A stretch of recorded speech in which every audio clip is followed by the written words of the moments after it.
आंबेडकर नगरमध्ये अकोला या ठिकाणी येऊन मी आंबेडकर नगर या ठिकाणी अनेक वर्षापासून किरण कंकाळ व त्याचे दोन मुलं ज्याप्रमाणे दहशत पसरवत आहेत। खराब किरण कंकाळ हा जो गुंड आहे ज्याच्यावर अनेक FIR दाखल आहेत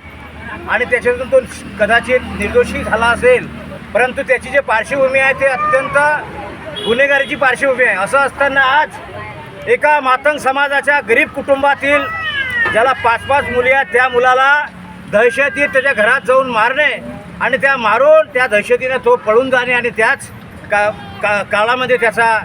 पळून जाताना ॲक्सिडेंट होणे आणि त्याच्यात एक त्याची मुलगी मरण पावणे, त्या मुलीला बेदम मारणे, त्या परिवाराला मारणे, अशातून आज या मातंग समाजावर एक मोठं संकट कोसळलेलं आहे। मी या ठिकाणी पोलीस प्रशासनाला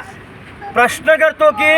आज या अकोल्यामध्ये तुमच्या पोलीस ठाण्याच्या अंतर्गत सिव्हिल लाईनमध्येच्या अंतर्गत अनेक अवैध धंदे असताना आणि त्या अवैध धंद्यातून मोठी गुंडागिरी निर्माण होत असताना पोलीस प्रशासन काय करत आहे? आणि म्हणून आज या रोजी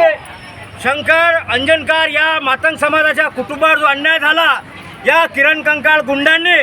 त्याच्या परिवाराची एक हत्या जशी केलेली आहे तरीसुद्धा पोलीस प्रशासन याच्यावर गांभीर्यानं कुठली दखल घेत नाही। म्हणून मी समाजातील सर्व धर्मियांना विनंती करतो की अशा गुंड्यांना, आंबेडकर नगरच्या सर्व महिलांना, या ठिकाणी सर्व महिला आहेत, आज तो महिलांचा वारंवार अपमान करतो, महिलांना अक्षरशः महिलांच्या अब्रूपर्यंत तो शिवीगाळ करतो। परंतु असं असताना पोलीस प्रशासन इथलं त्याच्यावर कुठलीच कारवाई करत नाही। आणि जातीवाद एक विशेष म्हणजे मातंग समाजाचा ध्वज बाळगून हा वारंवार हा मातंग समाजाच्या बाळाला टार्गेट करतो, लेकरांना टार्गेट करतो। अशा या किरण कंकाळला तडीपार करणे हा एक पर्याय आहे। म्हणून मी प्रशासनाला विनंती करतो व सर्व मातंग समाजातील व दलित नेत्यांना विनंती करतो की सर्वांनी एका गरीब कुटुंबाच्या न्यायासाठी एकत्र येऊन जातपात धर्म बाजूला सोडून या गुंडांना सजा देण्यासाठी, त्याला पनिशमेंट करण्यासाठी सर्वांनी कारवाई तुम्ही या प्रकारचं जे अभय या गुन्हेगारींना देत आहे हे अभय देणं बंद करावं, एवढंच आजच्या रोजी